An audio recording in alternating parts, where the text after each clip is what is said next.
being able to entertain inside, because that's what I did. Long before I had black hair and grew sideburns, I was singing in retirement homes and long-care care facilities and assisted living for 15 years. And then the pandemic came along and put the brakes on it. And I was very bored because you couldn't go outside. You couldn't, you were afraid to do anything in case the vid police come and arrest you. So I started driving around in my van with a little speaker and a little mixer. And I started singing just because I needed to occupy my time. And I would go to different places and I would just sit outside and I would pinch the Wi-Fi because, well, I was unemployed. And a lady reached out and asked if I could come and sing for her mom's 80th birthday. A lady I used to sing all the time in the secure unit of Macassa Lodge. Angela was turning 80 years old and they canceled her birthday, so she said, "What are you doing today?" And I said, "Really? About the same as everybody else except for yourselves. I'm doing nothing." And she says, "Do you think you could come by the driveway of my parents' house and sing a couple of songs for Angela?" I said, "Sure." Wasn't doing anything anyway. I called her back and I said, "Listen, I got this Cisco Kid jumpsuit that I bought used. It was $600. And I said, why don't I come dressed up as Elvis?" Now Chantel, where is she? She made me this wonderful, wonderful wig. She made me this wig out of some wig that I had to do. It's not unusual to have fun with anyone. Do a little Tom Jones with it. Well, she wet it all out and straightened it all out, and I still got it at home as a memento. It looked awful. It was terrible. So funny. Let me tell you. I'd look back at the pictures and I think, what a bomb. Anyway, we went there and I sang her some songs, Everybody loves somebody sometime. All dressed up as Elvis, singing that. No, it's Dean Martin, but that's okay. When the moon hits your eye like a big piece of pie, there's a more. So I sang her a few songs, and then some people reached out and said, "Hey, you think you can come cheer up my Nana or my friend or my whatever?" And I went out and I sang on a few more driveways. And then for some reason I thought to myself, why not do something more while you're out here trying to make people happy, because every single program out there had been shut down. And so nobody was able to have their food drives and their fundraisers and their thises and their thatses. And I started collecting food. And the very first time I dropped off any food was down at the Good Shepherd on April the 18th of 2020. It was about 300 and some odd pounds of food that I'd gathered up from a few different food drives. That's just how it started. And then a little later on, I went down to Graham Avenue and I did another food drive, and I was dressed up as Elvis again, singing, anything you want, you got it. When I brought all the food home, I came across a little essentials thing with all these little toiletries and things for, your basic essentials like toothpaste and whatnot. When I first started, it was the Cameron singing from the, oh my gosh, it was so long. What did it say? Cameron? The COVID-19 Cameron singing from his Vans Helping Hands food drive tour of Hamilton, Ontario 2020. Catchy. It was really catchy, except nobody could remember it. When I found this little bag of things, it changed things for me a little bit. Anyway, I went with that name for quite a while until I got on a interview at 900 CHML with Scott Thompson on the radio. After I'd sang at a bunch of Mother's Day things out in the street and different homes, I just popped out the window and started singing for moms on Mother's Day. And they wanted to do a little interview on the radio. And he came across the radio and he said, after the commercial, I'm on the phone with COVID Elvis. So I took it. And it became the COVID Elvis Food Drive and Basic Human Essentials Tour in May. So we have collected, with this food, probably 65,000 pounds of food. Now, if you look at 65,000 pounds of food, that's 30 lots, tons. It's a lot of food. If you put a dollar value on it, not that I'd want to put dollar values on things, but the food banks, they call it $2.68 per pound, no matter what it is that gets donated. So in essence, that's $175,000 just in food. We went around and then we started collecting all these basic essentials, and we had so much stuff.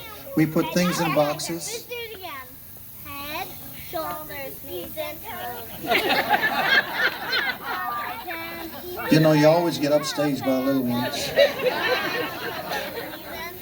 Knees and toes.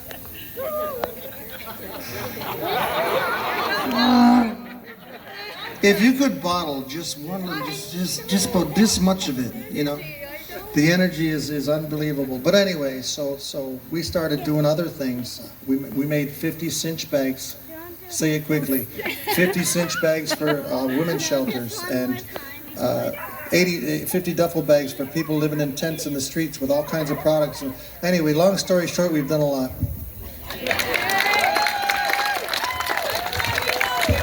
Thank you. You can visit our Facebook group. It's COVID Elvis Food Drive. You'll find us. There's a big picture of a bunch of me. And you can visit our COVID Elvis page on Facebook. We got almost 23,000 followers now, which is surprising. It's pretty cool. Give us a like and a share and all those other things. And I was going to say something else. You'll be at Stonewall's. I'll be at Stonewall's on Thursday. If you're in Hamilton. Doing a little indoor gig in remembrance of Elvis Presley, a celebration of the King. Anyway, is that it? One more thing. Sing.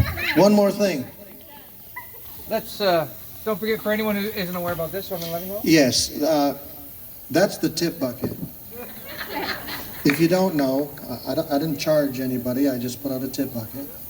So they're very welcome. Myself and Chantel, we did everything, and we continue to do everything out of a little small 2-bedroom apartment. That's where we do everything. I weigh up every single piece of food. I drive the food down to wherever it needs to go. We put the bags together. Sometimes I've had 2,000 pounds of food, non-perishables, in the kitchen. Much to the chagrin of everybody that lives there. All 3 of us. And Edward, Chantel's son. Yeah, that's it. I can't think of anything else, really. Sing a song. What's that? Sing. Thank you. Thank you. I just you know, I'll tell you one more quick, really fast story that I've told before, but probably not to people. I'm very soft-spoken. I like to sing loud, but I don't like to talk loud. When I was 12 years old, in December, me and my younger brother, Sean, he was 10. At the time, my sister was 2. We used to deliver the Mountain News. I forget that we got a penny of paper or something, I don't know. It was cold. We went downtown to buy my sister a Pianosaurus. That's a little green, do you remember that? It was a little green Pianosaurus with about 20 keys.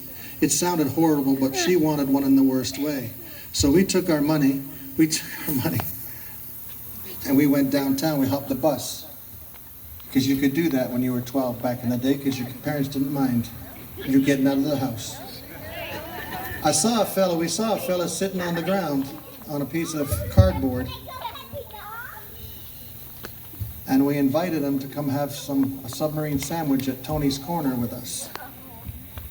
And I remember saying to my little brother, I said, Sean, if I ever won the lottery, I'd make sure that nobody in my city went hungry, because I don't understand this. At 12, I couldn't figure it out why. Somebody would be sitting on a street with nothing to eat in the freezing cold on a piece of cardboard in Canada at 12 years old. I couldn't figure that out. Sometimes winning the lottery isn't about money, if you really think about it. We live in Canada. It's a first world country. Too rich for anybody to go to bed hungry or school hungry. No adult, woman, child, nobody in this country should not have shelter or something to eat or a toothbrush and toothpaste to simply brush their teeth, because those are just the basics. So I'm blessed to be able to do this, and I am just the spark that got the fire started in people. The fuel to keep it burning, and that's fuel. Wow. So thank you. Anyway, I'd like to sing one more song for you, and Jingle Bells.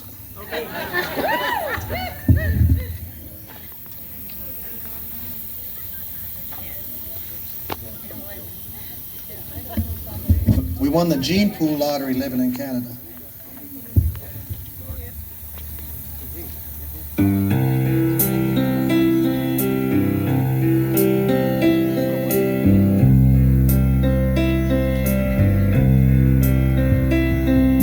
And now the end is near, and so I face the final curtain. My friends, I say it clear, I'll state my case of which I'm certain.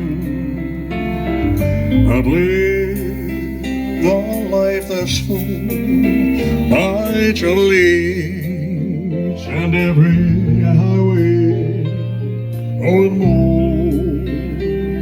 much more than this, I did it my way. Regrets, I've had a few, but then again, too few to mention. I did what I had to do, yes, saw it through without exemptions.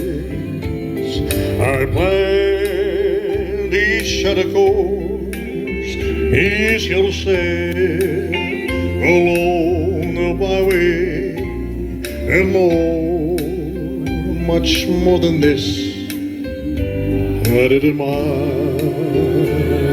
way.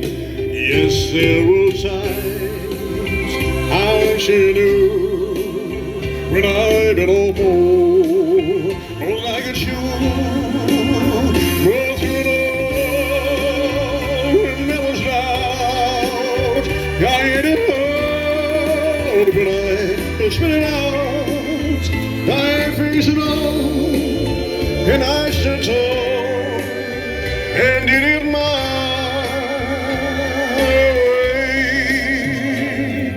I've loved, I've laughed and cried, had my fill, my share of losing, and now as years subside, I found it all so amusing to think I did all that, and may I say, no, not in a shy way, no, no, oh, no, not me.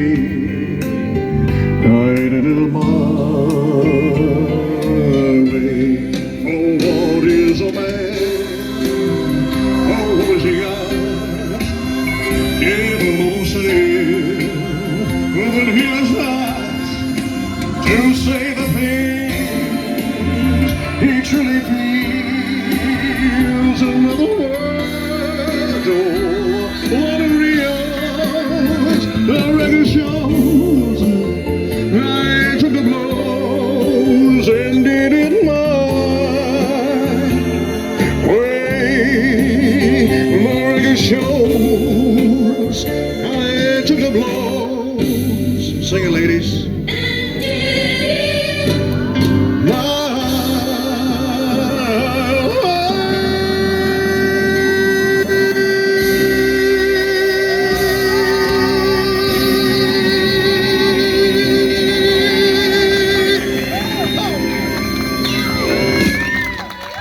Thank you. Thank you. Thank you so very much. Listen, thank you. As they say in Vegas, Elvis has left the roadway. Thank you and good night. Thank you, everybody. Thank you so very much.